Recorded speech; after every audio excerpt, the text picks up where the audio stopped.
to the Black Watch 26. This afternoon we're having a little dockside Sunday session and thought it was about time we shared the captain's complete guide to having a party. Now if your shindig usually consists of a slab of Great Northerns, a pack of salt and vinegar chips, then listen up, it's time to step up your game.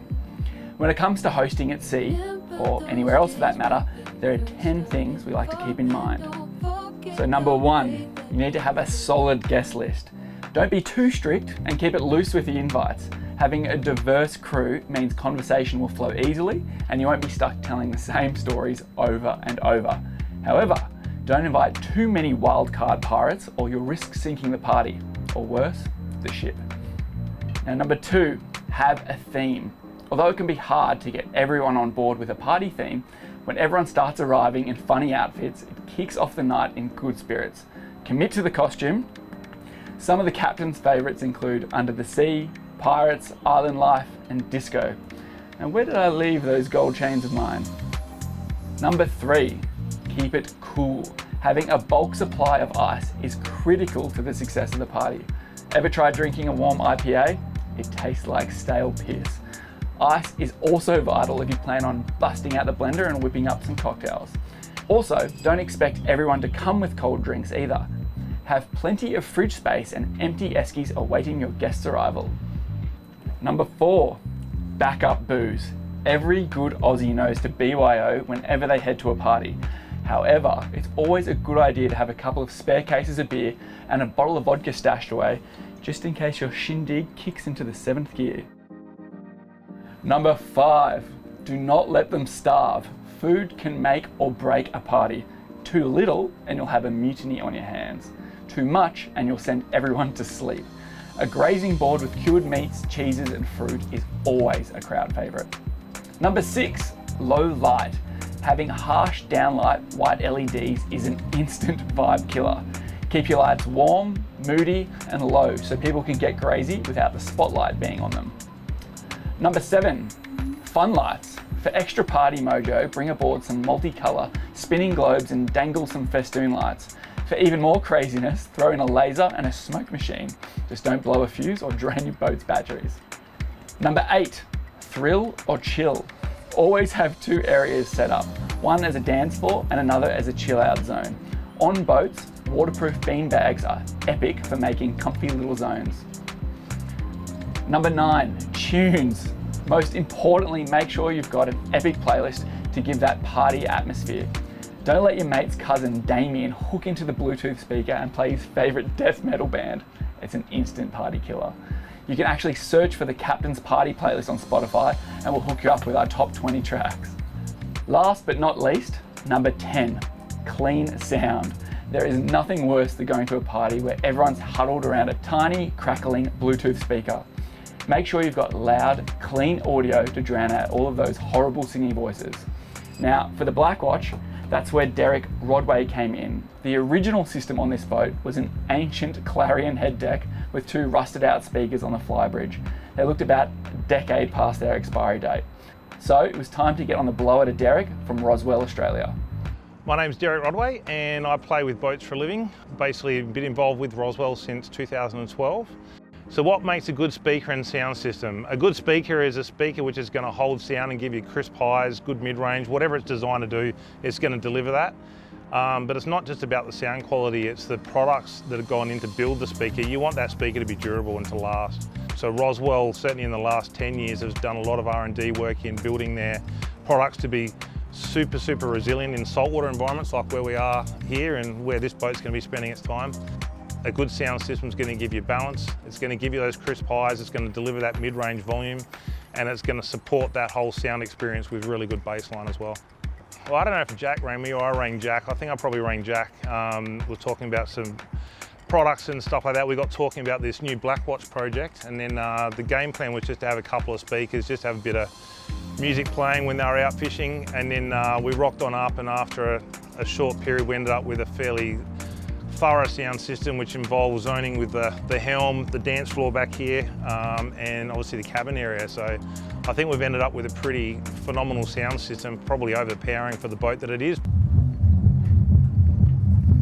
The whole wall is flexing. Yeah, it's all flexing. But no one's going to be disappointed when they crank the volume in this boat now. All right, so what we've done is put in the R1 system, which is what our top of the range system is.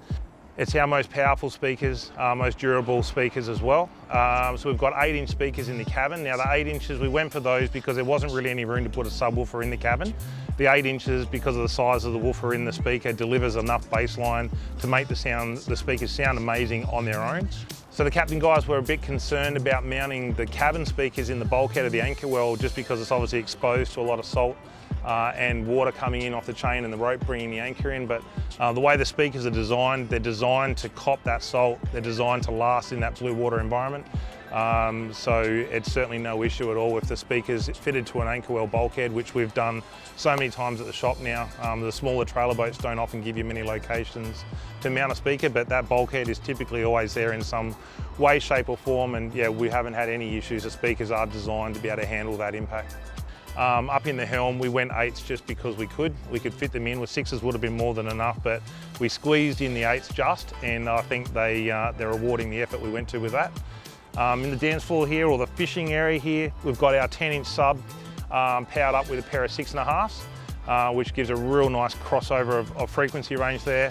But because of where the 8s are positioned, the 8s are bleeding down in the cockpit as well, so it gives a really good sound everywhere. And then when the curtains are open here, those 8s are positioned up on that bulkhead with in the anchor well there.